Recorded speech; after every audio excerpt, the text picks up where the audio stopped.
Hello everyone, this is Dino Chris from Prehistoric Facts, and this is Prehistoric Facts special episode number 231. We're going to be talking about a herbivorous dinosaur today, and that herbivorous dinosaur is Valdosaurus. And so here's an artist rendition of Valdosaurus, but this might be dated, but this is the best one that I could find. But yeah, this is the best artist rendition of Valdosaurus that I can find out there. Some information about Valdosaurus. The name Valdosaurus means wheeled lizard.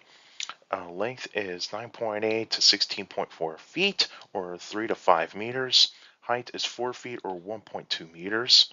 Weight is unknown.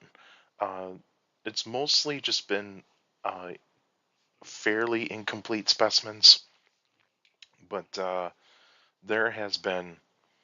there's only been one really good specimen out there, but that's what we got so far of Valdosaurus. There's not that many of them that have been discovered. It lived 142 to 121 million years ago in the early Cretaceous period, and the fossils are found in England and Spain, and there's been some reports of some being in Romania, maybe Niger, but that's still to be determined. And it was described by paleontologist Galton in 1977. 1977. And so this dinosaur's been kind of around for a while, but not a lot of people know about this dinosaur. So let's actually continue on. And so here is a map of Europe. And so where I have circled here are the countries that Valdosaurus fossils have been found. So mostly in United Kingdom, mostly England and the Isle of Wight,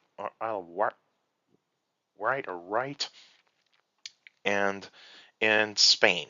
And so that's where Valdosaurus fossils have been found.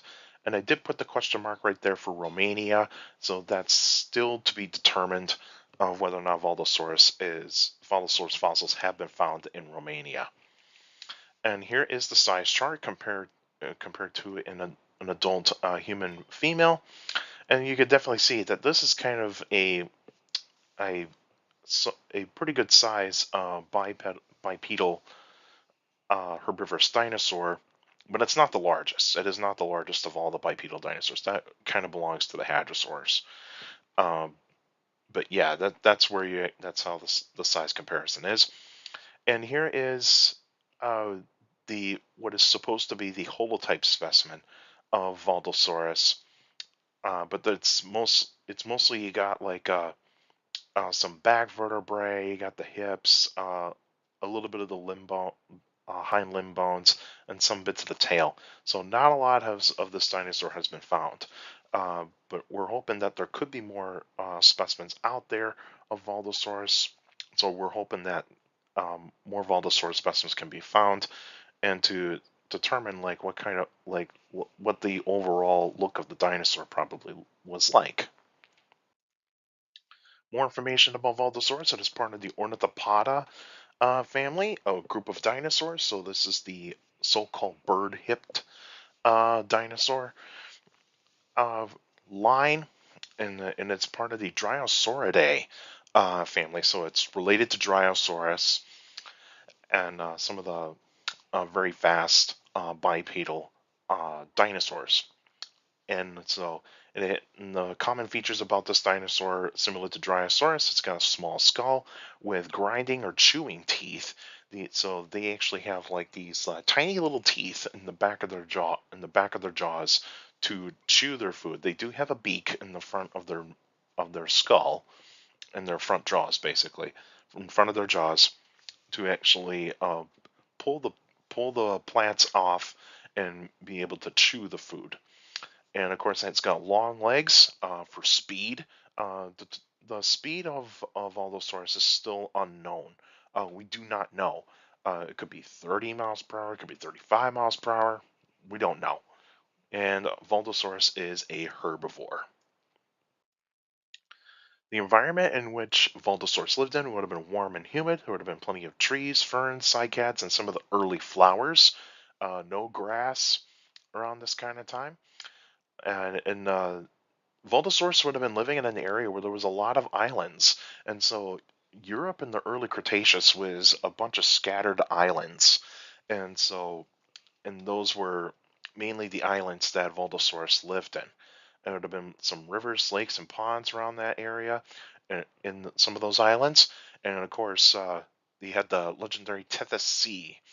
The Tethys Sea is the legendary sea. It does not exist today, but it was around during the time of the dinosaurs, all the way over towards the, I would say, the early Oligocene, if I remember correctly. But yeah, so the Tethys Sea, that's where uh, that's that legendary sea. That's that legendary sea in Earth's past. And other types of animals that would have been around Valdosaurus would have been insects, amphibians, reptiles. So reptiles that would be like the basic reptiles, like kind of like some lizards, uh, those types of reptiles. Of course, marine reptiles were in the Tethys Sea, in between some of those islands. You also had mammals, and you got some early birds or the avian dinosaurs. Pterosaurs, of course, there would have been plenty of pterosaurs around that time, and of course, non avian dinosaurs. And so the typical dinosaurs that we all know and love. Now, Valdosaurus does have predators. Some of the predators that would have been around would have been Eotyrannus, so an early tyrannosaur at that point in time from England, and that would have been a big predator for Valdosaurus. And of course, Neovenator. Neovenator, mainly the juveniles would have probably have gone after uh, Valdosaurus. Not much the adults. The adults would have probably have been going after a little bit more larger prey, but like Neovenator would have been going would have the juvenile neovenators would have been going after Valdosaurus. And you also have the Spinosaurs, Ceratoseucops, and Riporovenator. And so those two probably could have made a meal out of Valdosaurus. But the thing is that these Spinosaurs were mostly going to be fish eaters, but they can eat small prey.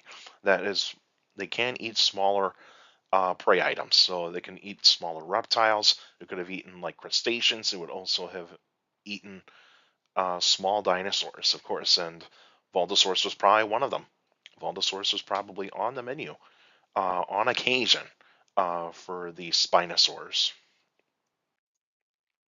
And then the extinction of Valdosaurus was mostly due to climate change. The sea levels were rising and falling, but mostly rising during that time. A lot of earthquakes, so a lot of plate tectonics were actually involved in that. So the Atlantic Ocean was continuing to expand, and so that's how things. That's how we actually start to see that uh, North America was splitting away from Europe a little bit more further, and of course volcanic activity with these earthquakes. So there have been volcanoes on some of these islands, and so some of the volcanic eruptions probably did play a part. And then of course the plants have changed throughout that kind of time, and Valdosaurus could not adapt to these changing environments, and so that's how it most likely went extinct. And here is a map of the early Cretaceous around 140 million years ago. So this was in the early times of Valdosaurus, and you can see where I have circled right there. Those are the islands that Valdosaurus lived in, and so these three large islands would have been home for Valdosaurus. And the next episode will be on September 22nd, or September 12th, excuse me, September 12th, 2024. There'll be a Q&A episode. So if you got any questions about dinosaurs and other prehistoric life, feel free to email me at dinochrist71@gmail.com. Or go to my Facebook page, Prehistoric Facts of Dinochrist. Like the page, you actually post your questions in the comment section. Please put your questions in the comment section. Don't put them on Messenger. Messages are private conversations. So please put your questions in the comment section on any Facebook post. And also for you YouTubers out there, like the videos, subscribe to the channel. According to my analytics, a lot of you guys are checking out my channel and not subscribed yet. So please feel free to subscribe. You hit the like button, and the more and how the YouTube algorithm works, the more likes the video gets, the more likely it gets spread out to people that are interested in dinosaurs, prehistoric life, paleontology, and geology in general. And also share the videos, share the channel to anybody that is interested in dinosaurs, prehistoric life, paleontology, and geology in general. So please feel free to do so. Hit that notification bell so that we can get weekly notifications of every video that comes out.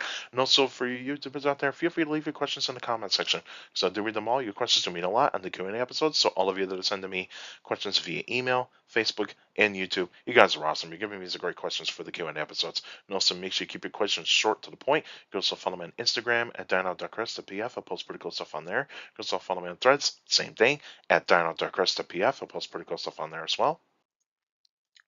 Also, take care of the people around you. And also for younger people out there, and make sure you're listening to your parents, your teachers, and your guardians. So, best motivation you can have for good education. It's very important to have a good education. With a good education, you get a good job in the future. That's it for now, and I'll see you guys next time.